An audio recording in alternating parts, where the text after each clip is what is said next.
रुबीना अब कमरे में अपने आप को रिलैक्स महसूस कर रही थी और उसने अपना बुर्का उतार कर साइड पे रख दिया था। लेकिन मैं नोट कर रहा था कि रुबीना कुछ शर्मा सी रही थी और हल्की हल्की नजरें चुरा रही थी। मतलब कि उसका पहली दफा था, इसलिए वो मुझसे नजरें चुरा रही थी। मैं बार बार उसकी तरफ देखता और उससे बात करने की कोशिश करता। वो नजरें झुकाए मेरी बातों का जवाब देती। मैंने कहा, रुबीना, मैं तुमसे बहुत मोहब्बत करता हूँ। रुबीना ने धीमी आवाज में मुझे कहा कि माजिद, मैं भी आपसे बहुत ज्यादा मोहब्बत करती हूँ। मैंने कहा, रुबीना, क्या तुम मुझसे शादी करोगी? रुबीना कहने लगी कि हाँ माजिद, क्यों नहीं, मैं आपसे शादी करूंगी। बस तुम जल्दी से अपने घर वालों को मेरे घर भेजो। मगर मैं तो अभी इतनी जल्दी अपने घर वालों को रुबीना के घर पे नहीं भेज सकता था, क्योंकि एक दिन बाद मेरे अब्बू सऊदी अरब से वापस आने वाले थे और फिर कुछ दिनों के बाद हम लोग पंजाब मुल्तान जाने वाले थे, जहां मेरे अब्बू और मेरी अम्मी ने मेरी खाला की बेटी नादिया को मेरे लिए पसंद किया है। अब मैं इस कश्मकश में था कि रुबीना को झूठ बोलूं या सच बता दूं। अगर मैं रुबीना को झूठ बोलता हूं और बाद में उसे सच का पता चलेगा तो उसे बहुत तकलीफ होगी और वो मुझे बेवफा समझेगी। और अगर मैं रुबीना को सच बता देता हूँ तो हो सकता है अभी ही मुझे रुबीना हाथ नहीं लगाने देगी। मैं बस यही सोच रहा था। फिर मैंने ये फैसला किया कि अभी फ़िलहाल रुबीना को कुछ नहीं बताता।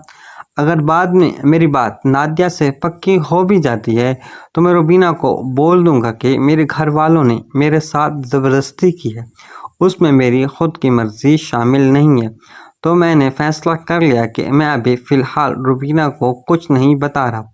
रुबीना मेरे हाथों को अपने हाथों में पकड़कर कहने लगी, माजिद, जैसे ही तुम्हारे अब्बू आ जाएं तो तुम फौरन हमारे रिश्ते की बात करना और अपने घर वालों को जल्दी मेरे घर ले आना। मेरा एक कज़न है जो मेरे पीछे पड़ा हुआ है, मुझे फ़िलहाल भी अच्छा नहीं लगता, मगर वो हर रोज़ हमारे घर आ जाता है और गली में भी आते जाते हुए मुझे घूरता रहता है। मुझे एक आँख नहीं भाता, मगर क्या करूँ, मेरा कज़न है, मैं उसे मना भी नहीं कर सकती। वह रोज़ किसी न किसी बहाने से हमारे घर आ जाता है और पता नहीं क्यों अम्मी को वो अच्छा लगता है। वो ज़्यादातर मेरी अम्मी के साथ ही चिपका रहता है। मैं रुबीना बातें कर रहे थे कि हमारे रूम का दरवाज़ा बजा। रुबीना ने एकदम उठकर दुपट्टा लिया। मैंने जाकर दरवाज़ा खोला तो मेरा दोस्त सनी था। मैंने कहा, क्या हुआ सनी? वो मुझसे कहने लगा कि तुम लोग बाहर आ जाओ, हमने खाना खाना है वगैरह मंगवाया है, वो अगर हमारे साथ खा लो। मैंने कहा, अच्छा, नहीं तुम चलो, मैं रुबीना को लेकर आता हूँ। मैंने कहा, रुबीना चलो, मेरे दोस्तों ने कुछ खाने के लिए मंगवाया है, वो बुला रहे हैं। रुबीना कहने लगी, माजिद, क्या उनके साथ बैठकर खाना अच्छा है? मैंने कहा, हाँ यार, दोस्त हैं मेरे, कुछ नहीं होता।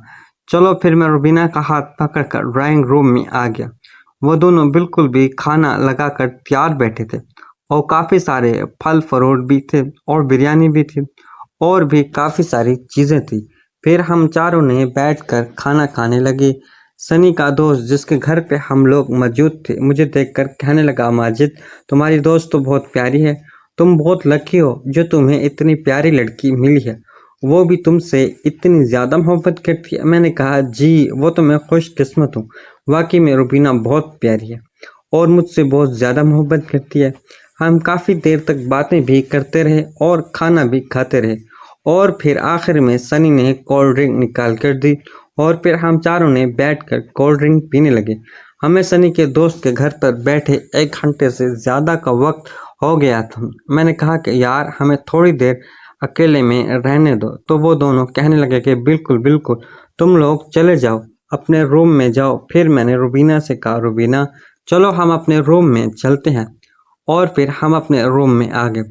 अब मैंने दोबारा कमरे को लॉक लगा दिया। रुबीना ने अपना दुपट्टा उतार कर रख दिया और फिर मैं जाकर रुबीना के साथ खेलने लगा। रुबीना ने अपनी आंखें बंद कर ली थी और मैं उस पर आहिस्ता आहिस्ता हावी होता जा रहा था। मैंने उसका सब कुछ हटा दिया था और अपना भी सब कुछ हटा दिया था। रुबीना की आंखें बंद थी और लंबी लंबी सांसें ले रही थी और मैं इन लम्हों को एंजॉय कर रहा था। बिल आखिर फिर हमारा काम शुरू हो गया और क्योंकि मैं पहली दफ़ा रुबीना के साथ कर रहा था تو اس لیے میں بالکل آرام سے کر رہا تھا تاکہ اس سے بھی تکلیف نہ ہو اور مجھے بھی.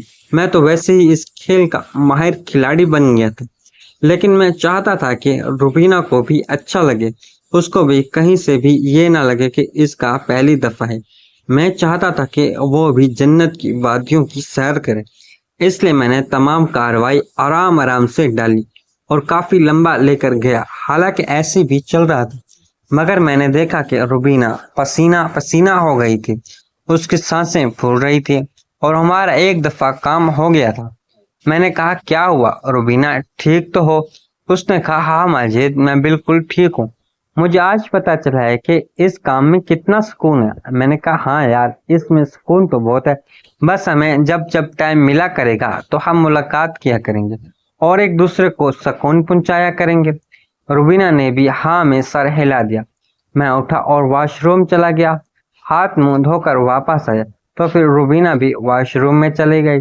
10 منٹ بعد وہ بھی واپس آ گئی. ہم تھوڑی ہی دیر بیٹھے تھے کہ پھر مجھے طلب ہونے لگی. میں نے کہا روبینہ ایک دفعہ اور کرتے ہیں. روبینہ نے کہا ماجد جیسے آپ کو اچھا لگے. اور پھر ہم لوگ دوبارہ شروع ہو گئے اور دوسری باری میں تھوڑا لمبا جاتا ہے. اس مرتبہ میں نے تھوڑی سی تیزی دکھائی، جس سے میں نے محسوس کیا کہ روبینہ کو تھوڑی بہت تکلیف ہو رہی تھی اور وہ ادھر ادھر کروٹیں لے رہی تھی. لیکن میں نے اپنا کام جاری رکھا اور کافی دیر کے بعد ہماری دوسری گیم بھی فائنل ہو گئی. ادھر سے روبینہ کے گھر جانے کا ٹائم بھی ہو گیا تھا. روبینہ کہنے لگی ماجد جلدی تیار ہو جاؤ، مجھے گھر چھوڑیں، میرا گھر جانے کا وقت ہو گیا.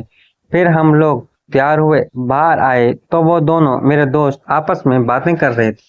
روبینہ نے نقاب کر لیا تھا. سنی کا دوست کہنے لگا ہاں بھائی ماجد، تو کوئی مسئلہ تو نہیں ہوا نا؟ تم لوگ خوش تو؟ میں نے کہا جی ہم خوش ہیں، آپ کا شکریہ. وہ کہنے لگا کہ تم سنی کا شکریہ ادا کرو، اس کی وجہ سے ہی تم لوگ یہاں آئے ہو. میں نے کہا ہاں یار سنی، تمہارا بھی شکریہ. سنی نے کہا کوئی بات نہیں یار دوست، تم اپنے کبھی بھی کوئی بھی کام ہو تو بول دیا کرو. میں نے کہا شکریہ، چلو پھر ہم لوگ چلتے ہیں. سنی کہنے لگا کہ ہاں تم لوگ نکلو، میں تھوڑی دیر بیٹھتا ہوں اس کے ساتھ، پھر میں چلا جاؤں گا. پھر میں گیٹ سے باہر آیا، بائک سٹارٹ کی، روبینہ کو بٹھایا اور اسی گلی میں اتارا جہاں سے میں نے اس کو پک کیا تھا اور روبینہ اپنے گھر چلی گئی. میں بھی اپنے گھر آ گیا.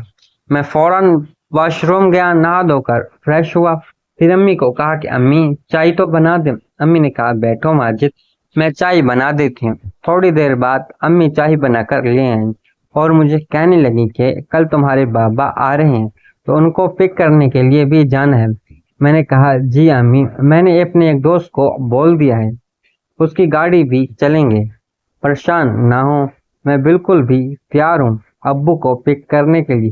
پھر امی نے کہا کہ کچھ دن بعد ہم نے ملتان بھی جانا ہے، تمہاری اور نادیہ کی بات پکی کرنی ہے اور ہو سکتا ہے شاید تم دونوں کا نکاح بھی کروا کے واپس آئیں. شادی 1 سال کے بعد کر لیں گے. میں نے کہا جی ٹھیک ہے امی، جیسا آپ کو مناسب لگے. اور پھر میں چائے پی کر اپنے روم میں آ کے لیٹ گیا. رات میں اٹھا اور پھر دوستوں کی طرف چلا گیا. وہاں گیا تو سنی پہلے سے موجود تھا اور لیڈو کھیل رہے تھے. مجھے یاروں ہی اشاروں میں کہنے لگے کہ ہاں بھائی آج بڑے خوش نظر آ رہے ہو. ماجد کیا بات ہے؟ میں نے کہا یار سنی بھائی، میں تو ویسے ہی خوش رہتا ہوں. اور پھر ہم کافی دیر وہاں پر لیڈو کھیلتے رہے اور چائے بھی پیتے رہے ہوٹل پر. اور پھر رات کے 10 بجے میں گھر آ گیا. گھر آیا تو امی نے کھانا لگایا، کھانا کھا کر میں سو گیا. اگلے دن ہم نے ابو کو پک کرنے کے لیے کراچی ایئرپورٹ پر جانا تھا. ٹائم کا پتہ ہی نہیں چلا اور ابو کو پک کرنے کے لیے وقت قریب آن پہنچا. میں نے اپنے دوست کو کال کی، وہ گاڑی لے کر آ گیا. میں اور میرا دوست آگے بیٹھے، امی اور ستارہ پیچھے بیٹھے اور ہم لوگ ایئرپورٹ کی طرف روانہ ہو گئے. ہم ابو کے آنے سے 30 منٹ پہلے ایئرپورٹ پر پہنچ چکے تھے. ٹھیک 30 منٹ کے بعد ایک فلائٹ اتری جو کہ جدہ سعودی عرب سے آئی تھی اور میرے ابو جدہ سے ہی آ رہے تھے. ہم لوگ پھولوں کے ہار لیے ابو کا انتظار کر رہے تھے کہ ہم نے دیکھا ابو سامنے ہی آ رہے تھے. ناظرین، ویڈیو اچھی لگی ہو تو ویڈیو کو لائک کر دیں، چینل پر نئے ہیں تو چینل کو سبسکرائب کر لیں اور اس ناول کا اگلا پارٹ دیکھنے کے لیے کامنٹ باکس میں پارٹ نیکسٹ لکھ